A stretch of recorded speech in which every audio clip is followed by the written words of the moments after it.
प्यारे बच्चों, आज आपका अगला टॉपिक है वो इंपॉर्टेंट होने वाला है। जो कैपेसिटेंस के बारे में पढ़ने से पहले ये टॉपिक आप लोगों के पास आना चाहिए। और आप लोग जानते हो शिक्षा ही समाधान है, तो हमें आगे बढ़ने के लिए शिक्षा की बेहद जरूरत है हर फील्ड में। तो चैनल को सब्सक्राइब कीजिएगा, वीडियो को लाइक और शेयर कीजिएगा और स्किप करके ना देखिए, वीडियो पूरी देखिएगा। तो हमारा अगला टॉपिक होता है इलेक्ट्रोस्टैटिक्स ऑफ कंडक्टर्स, कि जो हमारा कंडक्टर्स होता है उसका इलेक्ट्रोस्टैटिक्स क्या होता है। सबसे पहले मैंने आपको पहले बताया हुआ है, इलेक्ट्रोस्टैटिक्स हमारा होता है जब चार्ज आपका रेस्ट पोजीशन में होता है तो उस चार्ज के द्वारा इलेक्ट्रिक फील्ड क्या बनता है, फोर्स क्या लगता है, या हमारा उसका फ्रिक्शन क्या होता है, उसको इलेक्ट्रोस्टैटिक्स कहा जाता है। और कंडक्टर्स किसे कहते हैं? कंडक्टर्स हम उसको कहते हैं जो अपने अंदर से इलेक्ट्रिसिटी को आसानी से पास हो जाने देता है।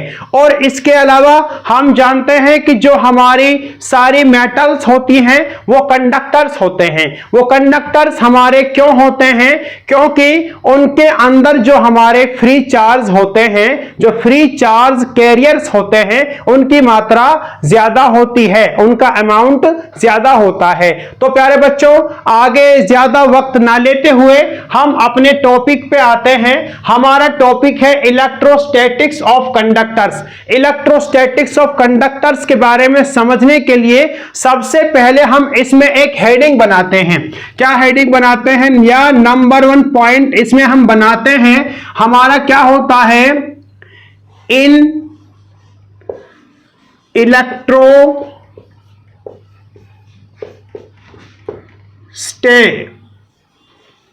Electrostatics equilibrium.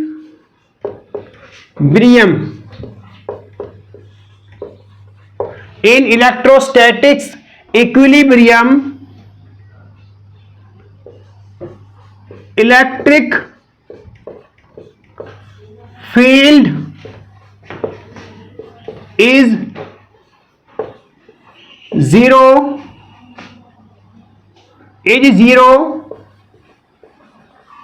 everywhere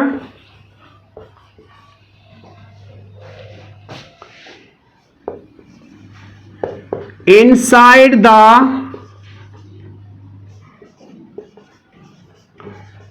conductor। तो सबसे पहला पॉइंट हमारा क्या है? सबसे पहले पॉइंट हमारा होता है कि जो हमारा इलेक्ट्रोस्टैटिक्स इक्विलिब्रियम में जो हमारा कंडक्टर होता है, उस कंडक्टर के अंदर इलेक्ट्रिक फील्ड हमारा जीरो होता है।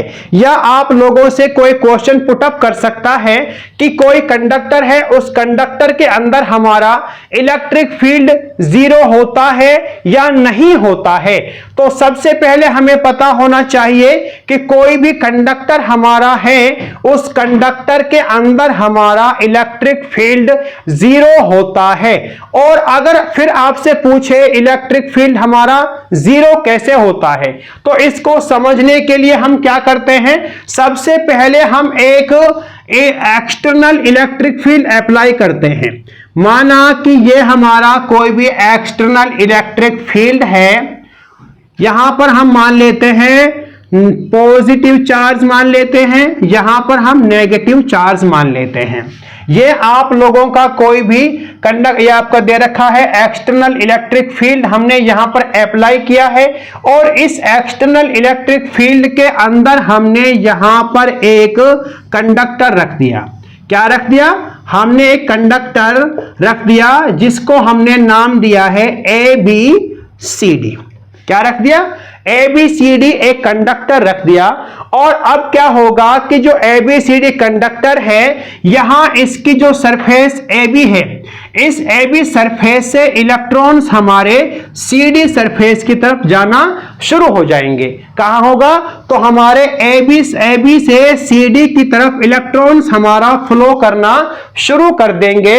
और इसके फ्लो जो करना शुरू कर देंगे, तो हमारा स्मॉल चार्ज आपका यहां पर स्मॉल हमारा चार्ज यहां पर कुछ चार्ज हमारा CD पर नेगेटिव चार्ज हमारा इंड्यूस्ड होना शुरू हो जाएगा और इसी तरह इसी के इक्वल में हमारा पॉजिटिव चार्ज इसके AB सरफेस पे आ जाएगा और ये पॉजिटिव चार्ज और नेगेटिव चार्ज यहां पे जो हैं उनको हम इंड्यूस्ड चार्ज कहते हैं और यहां पर इंड्यूस्ड चार्ज कहते हैं ये हमारा पॉजिटिव है और नेगेटिव है। इलेक्ट्रिक फील्ड की डायरेक्शन पॉजिटिव से नेगेटिव की तरफ होती है। तो हमारा क्या होता है, ये हमने जिस कंडक्टर को रखा है हमने उस ई नॉट उसको हमने ई नॉट इलेक्ट्रिक फील्ड मान लिया और उसकी डायरेक्शन पॉजिटिव से नेगेटिव की तरफ है। इससे पहले मैंने आप लोगों को बताया कि जो आप लोगों का इलेक्ट्रॉन्स है वो हमारा AB से CD की तरफ फ्लो करना शुरू करेगा।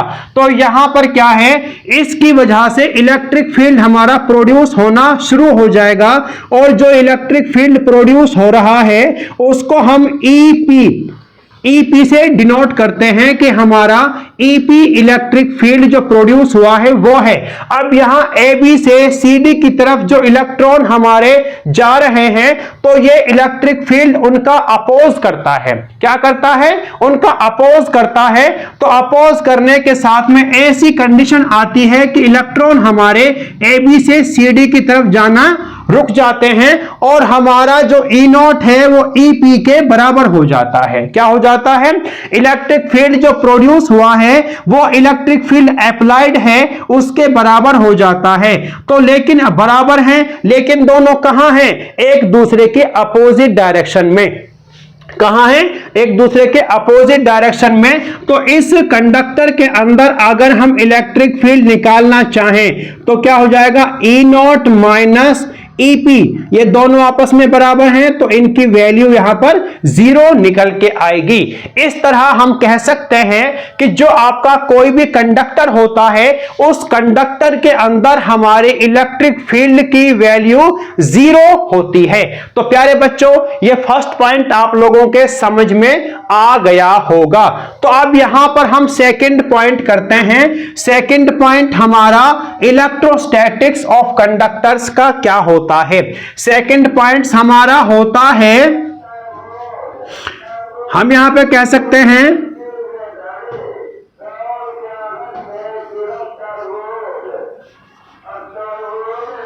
Any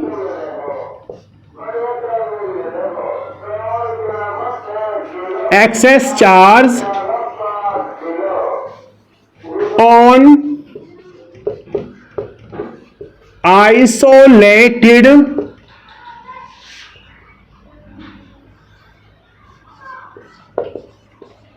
object in electrostatic equilibrium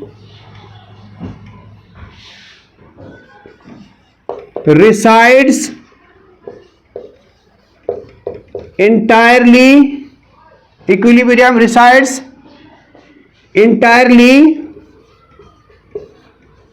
charge on the surface of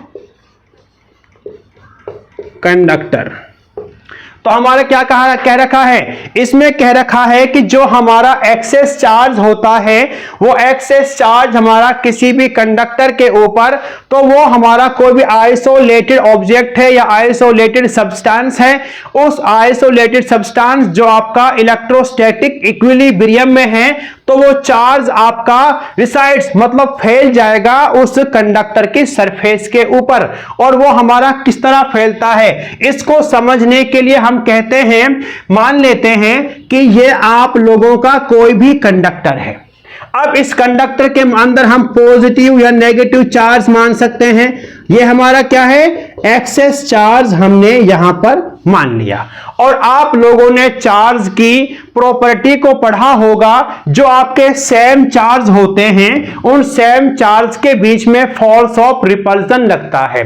तो इनके बीच में फोर्स ऑफ रिपल्सन लगने की वजह से जो एक्सेस चार्ज हमारा है, वो एक्सेस चार्ज हमारा फोर्स ऑफ रिपल्सन की वजह से इसकी सरफेस पे हमारा फैल जाएगा, इसकी सरफेस पे हमारा फैल जाएगा, जो आप लोगों का एक्सेस चार्ज होगा। इसमें कहा गया है कोई भी आइसोलेटेड सिस्टम दे रखा है, वो आपका इलेक्ट्रोस्टैटिक इक्विलिब्रियम में है, तो उसके अंदर जो हमारा एक्सेस चार्ज होता है वो फोर्स ऑफ रिपल्सन की वजह से इस कंडक्टर की सरफेस के ऊपर हमारा फैल जाता है। ये हमारा इलेक्ट्रोस्टैटिक्स ऑफ कंडक्टर्स का सेकंड पॉइंट होता है।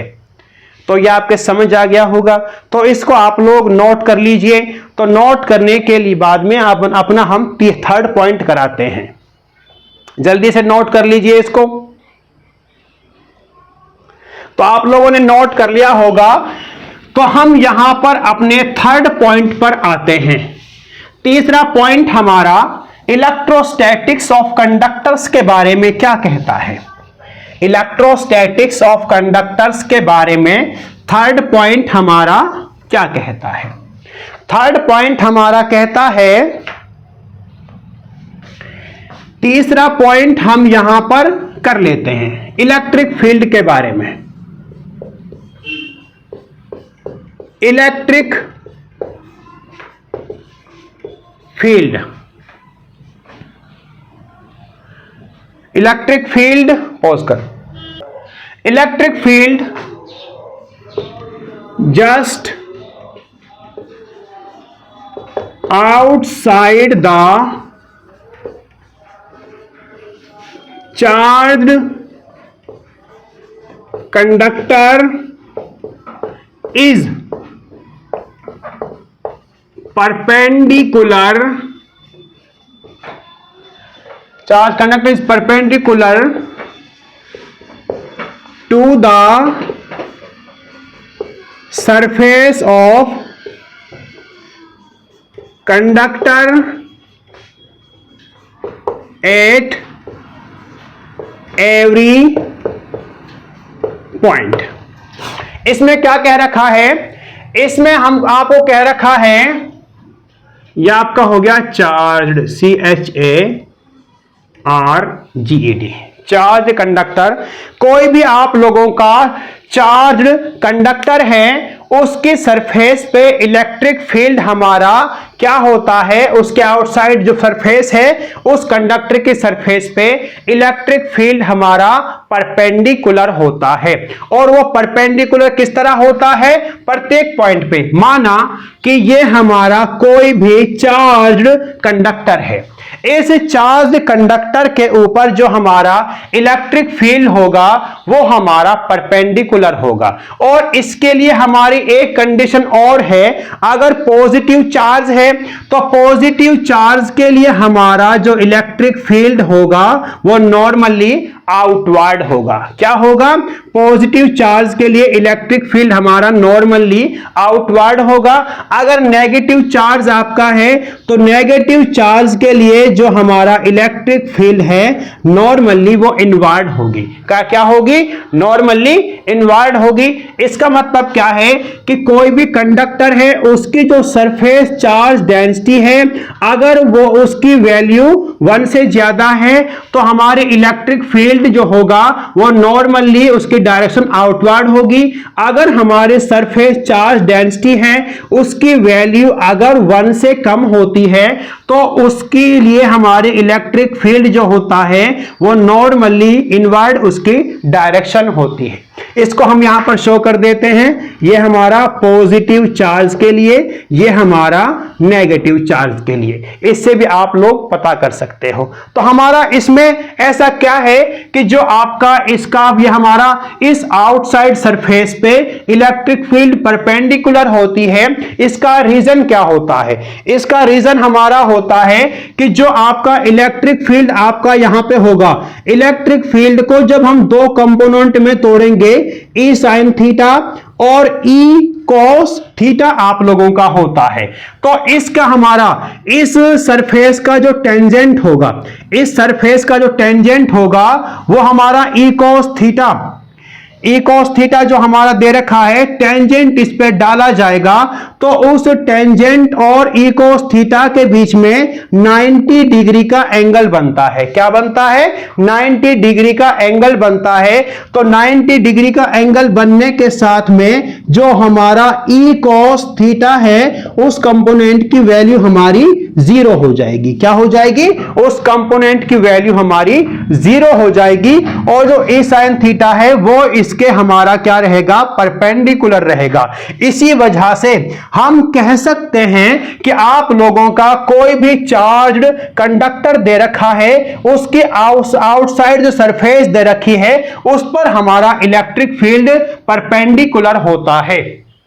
और आउटवर्ड डायरेक्शन पॉजिटिव के लिए, इनवर्ड डायरेक्शन नेगेटिव के लिए, और ये हमारा पॉजिटिव के लिए, ये हमारा नेगेटिव के लिए हो जाता है।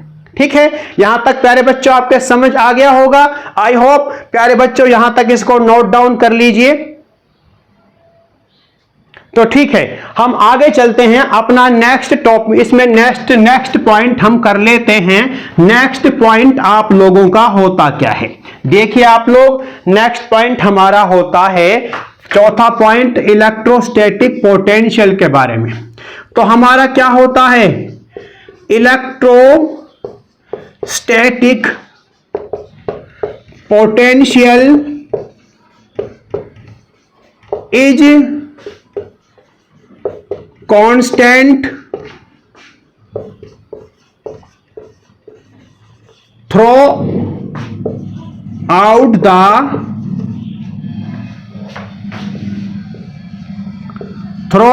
the conductor and have same value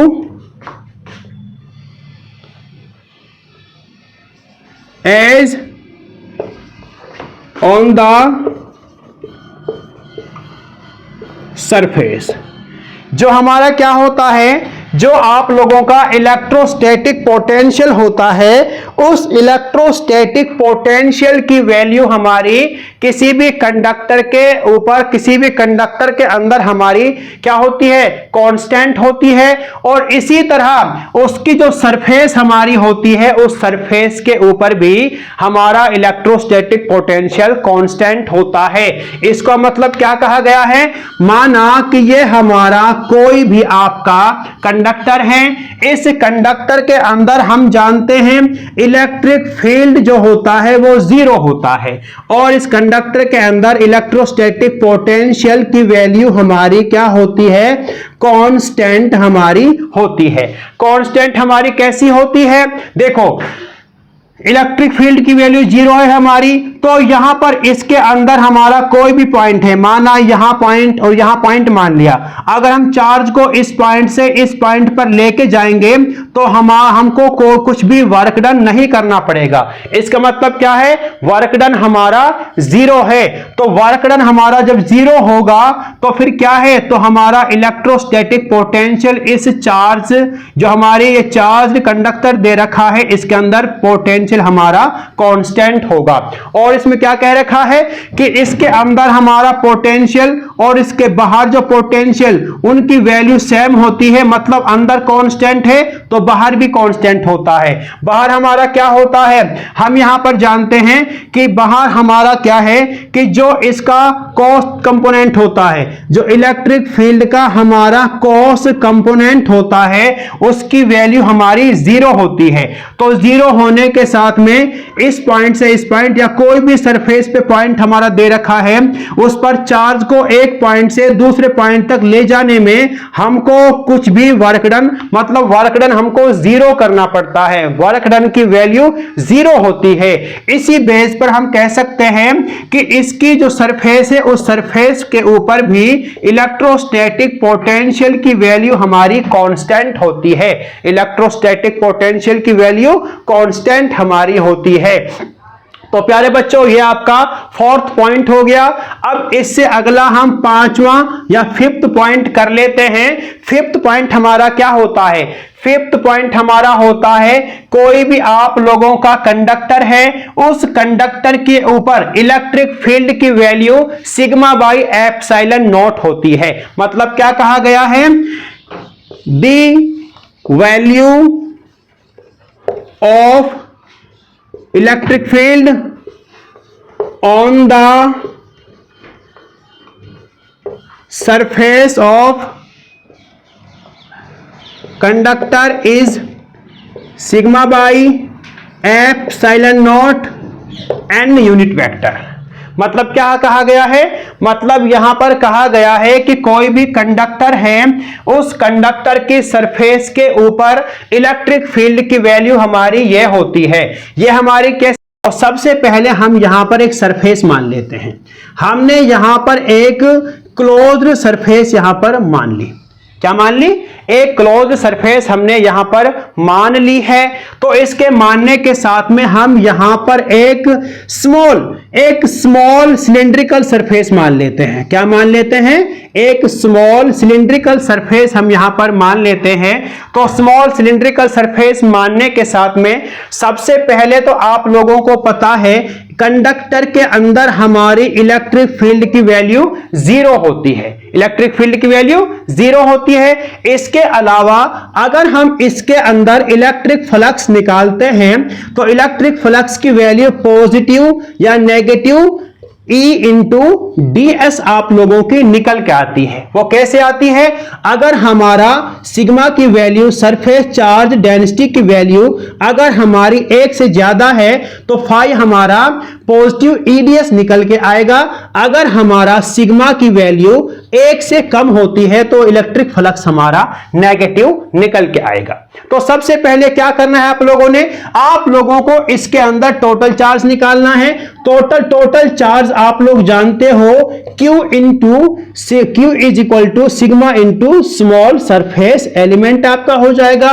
और इलेक्ट्रिक फील्ड आपका क्या है? वो आपका EDS आपका होता है। तो इसमें जब आप इलेक्ट्रिक फ्लक्स निकालोगे तो इलेक्ट्रिक फ्लक्स के लिए EDS is equal to sigma into DS by epsilon naught आपका अकॉर्डिंग टू गॉस थ्योरम इसमें आप पुट करोगे तो DS से आपका DS यहां पर कैंसिल हो जाएगा। तो इलेक्ट्रिक फील्ड मैग्नीट्यूड आपका इलेक्ट्रिक फील्ड का कितना आएगा? सिग्मा बाई एप्सिलॉन नॉट आएगा। इसके अलावा इलेक्ट्रिक फील्ड इंटेंसिटी की वैल्यू आप निकालते हो सरफेस के ऊपर, आपकी निकल के आती है sigma by epsilon naught into an unit vector, इस इलेक्ट्रिक फील्ड के डायरेक्शन को शो करने के लिए। इसी तरह हम कह सकते हैं कि आप लोगों की इलेक्ट्रिक फील्ड की वैल्यू सरफेस के ऊपर sigma by epsilon naught into an unit vector होती है। ये आपके 5 पॉइंट हो गए। तो प्यारे बच्चों मैं समझता हूं ये पांचों पॉइंट आपके समझ आ गए होंगे। अब छठा पॉइंट हम यहां पर जो सिक्स्थ आपका पॉइंट है वो सिक्स्थ पॉइंट हम यहां पर कर लेते हैं। वो सिक्स्थ पॉइंट हमारा क्या होता है कि जो आप लोगों की सरफेस चार्ज डेंसिटी होगी, क्या होती है? सरफेस चार्ज डेंसिटी होती है, वो हमारी डिफरेंट होती है डिफरेंट पॉइंट्स पर। किसके लिए? Irregular shape of the conductor. अगर आपका कंडक्टर दे रखा है और उस कंडक्टर की शेप हमारी इर्रेगुलर है, मतलब क्या कह रखा है? कोई भी कंडक्टर है उसकी शेप हमारी इर्रेगुलर है, तो इर्रेगुलर होने के साथ में सरफेस चार्ज डेंसिटी की वैल्यू यहां पर मतलब हर पॉइंट पर उसकी वैल्यू हमारी क्या होगी? डिफरेंट होगी डिफरेंट पॉइंट पर। तो इसको हम यहां पे लिख लेते हैं और उसका रीजन क्या होता है उसको भी हम बताएंगे। तो हम यहां पे लिख लेते हैं surface charge density is different at different points on the irregular shape of conductor. ये हमने लिख लिया। अब यहां पर हमारा कैसे होगा कि हमारा जो होता है, आप लोग जानते हो, इसको समझते हैं हम। इसको समझने के लिए क्या करते हैं कि हमारी जो इर्रेगुलर शेप यहां पे दे रखी है, उस इर्रेगुलर शेप में हमारा, इसको यहां पे हल्का सा साफ कर लेते हैं समझने के लिए। या आप लोगों के पॉइंट समझ आ गया होगा। तो अगला पॉइंट है कि सरफेस चार्ज डेंसिटी की वैल्यू डिफरेंट पॉइंट पर डिफरेंट हमारी होती है। वो कैसा होता है कि आप लोग जानते हो कि सरफेस चार्ज डेंसिटी की value sigma is equal to Q by हमारा क्या होता है, cross sectional area. Surface area या क्रॉस सेक्शनल एरिया आपका होता है। मतलब क्या है, सरफेस चार्ज डेंसिटी की वैल्यू हमारे सरफेस एरिया के इनवर्सली प्रोपोर्शनल होती है। अगर सरफेस एरिया ज्यादा होगा, अगर सरफेस एरिया हमारा ज्यादा है तो उसकी सरफेस चार्ज डेंसिटी हमारी कम होगी। अगर चार्ज ज्यादा है तो इसकी वैल्यू भी ज्यादा होगी। अगर चार्ज कम है तो सिग्मा की वैल्यू भी कम होगी। तो हमारा क्या है, अब यहां पर माना कि सरफेस एरिया हमारा कम है, तो सरफेस एरिया जहां पर हमारा कम होगा या एरिया ऑफ क्रॉस सेक्शन हमारा कम होगा, वहां पर सरफेस चार्ज डेंसिटी की वैल्यू ज्यादा होगी।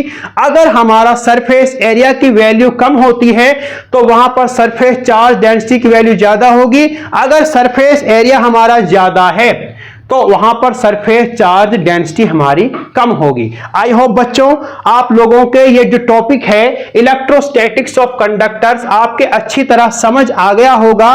तो समझने के साथ में वीडियो को आप लोग लाइक कीजिए, कमेंट जरूर कीजिए, वीडियो को ज्यादा से ज्यादा शेयर कीजिए और चैनल को सब्सक्राइब कीजिए। और आखिर में आपसे कहना चाहता हूं, शिक्षा ही समाधान है। Thank you, thanks for watching.